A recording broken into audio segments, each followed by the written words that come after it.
Glenn Lundy, welcome to the conversation today. Hey, thanks for having me, man. Great to be here. It is great to be with you. You're joining us from Kentucky. I'm south of Salt Lake City in Utah. And today we're going to be talking about unlocking your full potential. This is a topic I love. We'll be talking about, generally speaking, how to unlock your full potential, but also, within a workplace setting, how to unlock our leadership potential, how to unlock the potential of our teams. And this is something you have a lot of expertise in. And so I'm excited to tap your experience and wisdom and insights. As we get started, I wanted to share Glenn's bio with everybody. Glenn Lundy is a highly accomplished individual with a diverse range of skills and experiences. He's a devoted husband and a proud father of 8 children. He has dedicated the past 25 years of his life to the automotive industry and has built a reputation as a respected professional in the field. As an author, Glenn has written several books sharing his knowledge and expertise in helping people unlock their full potential. He is a sought-after motivational speaker using his experiences to inspire and encourage others to achieve their goals. He has also achieved the winner. He has also achieved the winner of the Great American Speak Off. In addition to his successful career, Glenn is also founder of the 800% Elite Automotive Club, a membership-based organization for people in the automotive space. He hosts a daily morning show called Rise and Grind. I think all of that is tremendous. I'm going to pause there. Anything you would like to share by way of your background or personal context before we dive on in? No, man, I think the only thing I would probably share there is I wish my kids could, do an intro for like that for me every time I walked into the house, man. You made me sound great over there, bro. I like that. Me too. So you have me beat. I only have 6 children. Um, Okay. and That's a I good. might be a wee bit younger than you. I'm not sure. My kids age 11 to 21, Okay. and they definitely aren't impressed by me, and so they Right. they they razz me every chance they get, and they would never share a bio like this about me when I walk in the room. That is a fact. That is a fact. Yeah, I've got eight. I've got nine is on the way. My wife is currently pregnant with number nine. And Congratulations. we have a 25-year-old, and then there's a 10-year gap, and then they Mm. go from 15 all the way down to newborn. So 6 girls going on 3 boys. It's been a wild ride. Yeah, awesome. 4 girls, 2 boys for me. So Congrats, I man. kind I I kind love of it. get it. I get Six is the plenty. distinction there. Six is plenty. That's for Yeah, sure. yeah. Well, this is awesome to have a chance to sit down with you. Um, I'm just curious, with your diverse background, obviously automotive industry is a big piece of that. How did you get into the space of writing, of speaking, sharing your expertise? Because obviously a lot of what you do transcends the automotive industry. Yeah, for sure, man. Early in the bio there, you talked about unlocking your full potential, and I'm one of those guys who have been blessed with living multiple lives in one lifetime. That'd be the best way to describe it. And I spent a big season of my life not leaning into my full potential, not attempting to reach my full potential. Um, none of those things. And that season of my life ultimately led me to a really down and dark place, right? So there was a season of my life where I was homeless, a season of my life where I was in a deep depression, suicidal thoughts, suicidal attempt. I attempted to take my own life, in and out of jail, et cetera, et cetera, et cetera. And I was in automotive during that season of my life. I was in the auto industry, but I was allowing the auto industry to be the catalyst of everything kind of in my life. I was allowing it to influence me in a negative way, would be the best way to put it. Mm, It was in an environment that was high pressure, super intense, not a whole lot of integrity. There wasn't a lot of moral values. mhm. It was just whatever. And I allowed that to bleed into every other aspect of my life. So fast forward after that, rock bottom moment, for lack of a better word, I came to realize that you, me, and others, we all have this innate ability where we are actually the catalysts of what happens in our lives, whether it be good or bad. We're not victims to, but we're actually responsible for.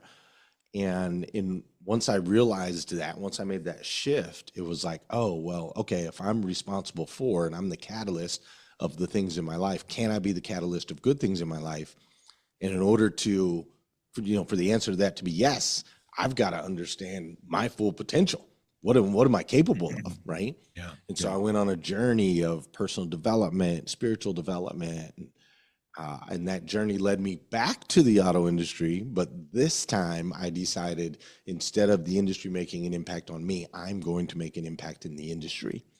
In Hmm. order to do that, I had to have massive levels of success. In order to do that, I had to write books. In order to do that, I had to speak on stages. In order for me to be a positive impact and influence in the industry, I had to show up, right? Versus just allowing it to breathe down on me. And so that's really what led to all the other things, the writing, the speaking, and so on and so forth, was this innate desire to unlock my full potential and have a positive impact on an industry that ultimately I love. Interesting. I appreciate your vulnerability and sharing a little bit about your background. We all have ups and downs, and my experience has been that we're all on a bit of a winding road. Yeah, Very few people have kind of a linear path in life. We're kind of winding and zigzagging around, and so being able to face those challenges and to learn from them, I think is what life is all about. And you said something, towards the beginning of sharing that intrigued me, that being able to acknowledge, perhaps the environment that you were in, was not the best for you at the time. hmm, But also learning, so acknowledging that's the case for a lot of us. We might find ourselves in a given environment with external pressures, external triggers, whatever, that aren't great for us for whatever reason, right? yeah, no It's doubt, good for us to be able to acknowledge that, but it's also good for us to be able to recognize and acknowledge also our own power, to be able to respond, and have um, power and choice in how we respond, and that we can take action in in what we choose in response to those stimuli around us.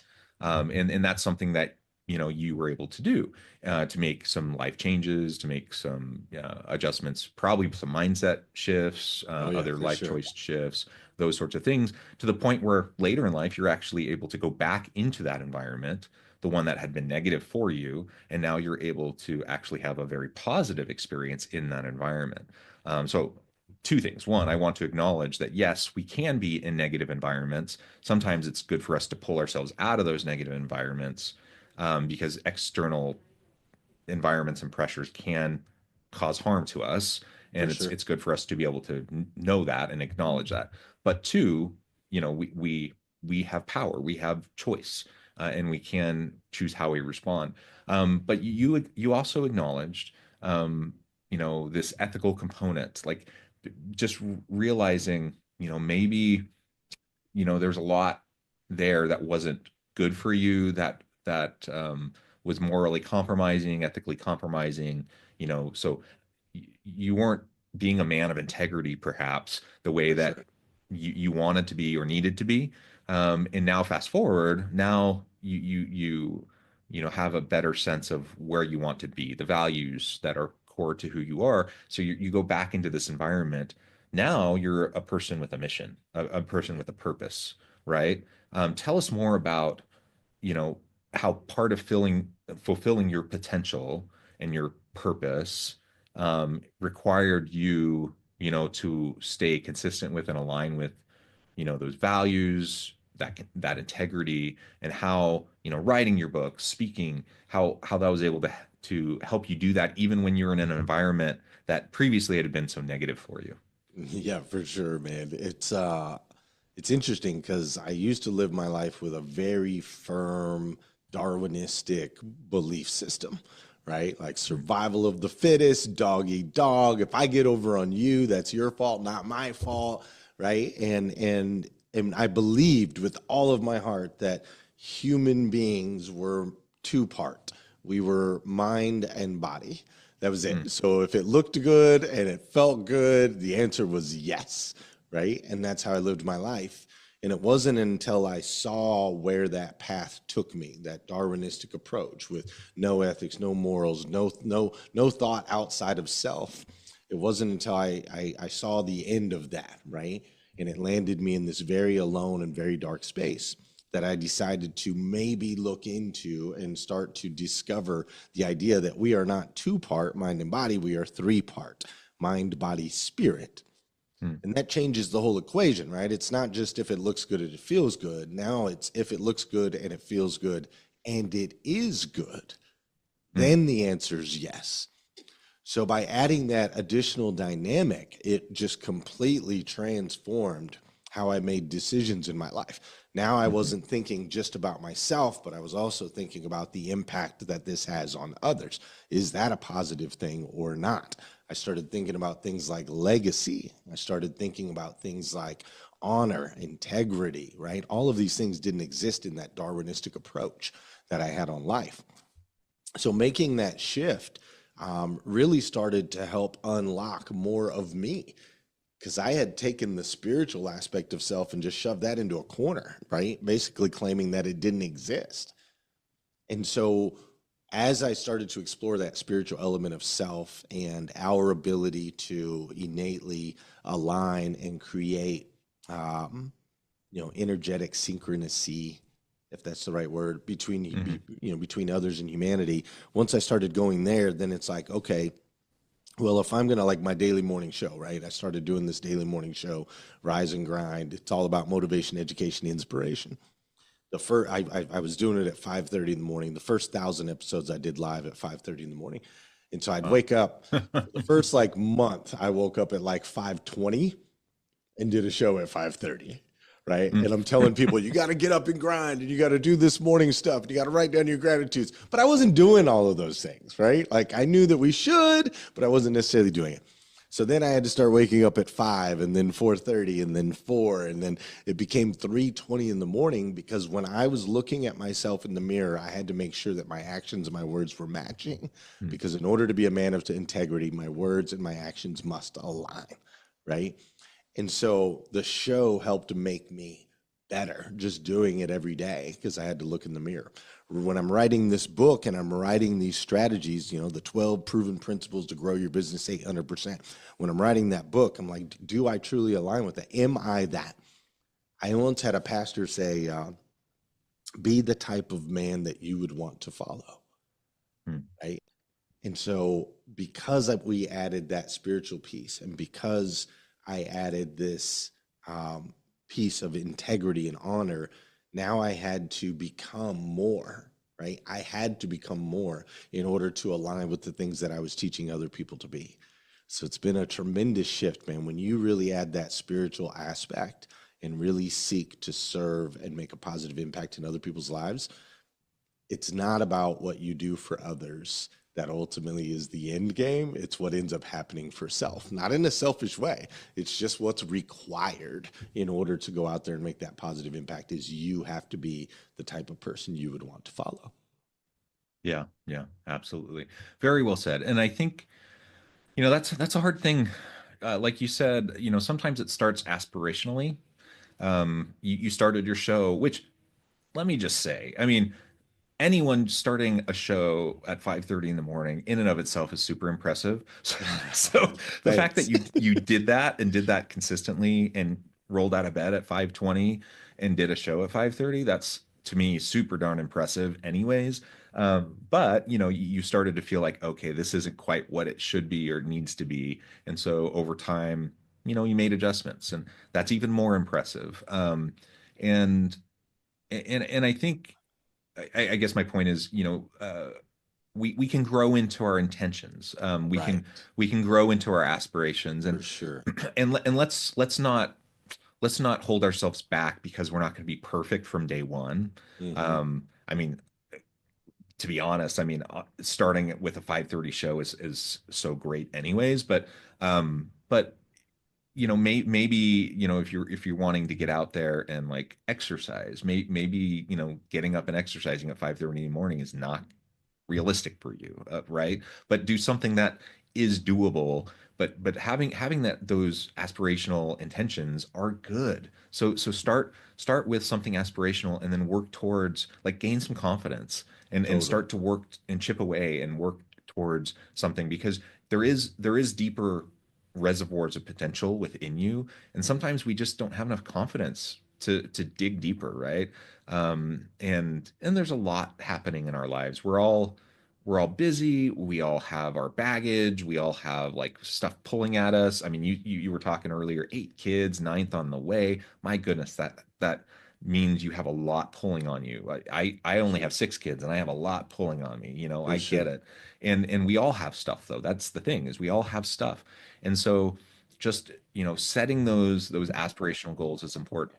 And then having the integrity to stick to, the values that we hold dear. And you talk about the spiritual component, and for some people that's organized religion, but it doesn't need to be like Correct. the spirituality in my mind is more about kind of the wholeness, the oneness of self and alignment of self, right? And for some Yep. that's organized religion, for others that's some other form of like connection to the universe, or just an alignment of self with others around you. I mean, it can play out in a lot of different ways for different people, but I agree that it's really important. And Oh yeah. it at the foundation of it is alignment of values, integrity, and striving for consistency. And those aren't easy things to do, but they're definitely worthwhile and super valuable. Yeah, no doubt about it, man. And it's really interesting that I think everyone has an innate desire to unlock their full potential. I think that for many, it can be challenging because you will not find your full potential in a comfort zone.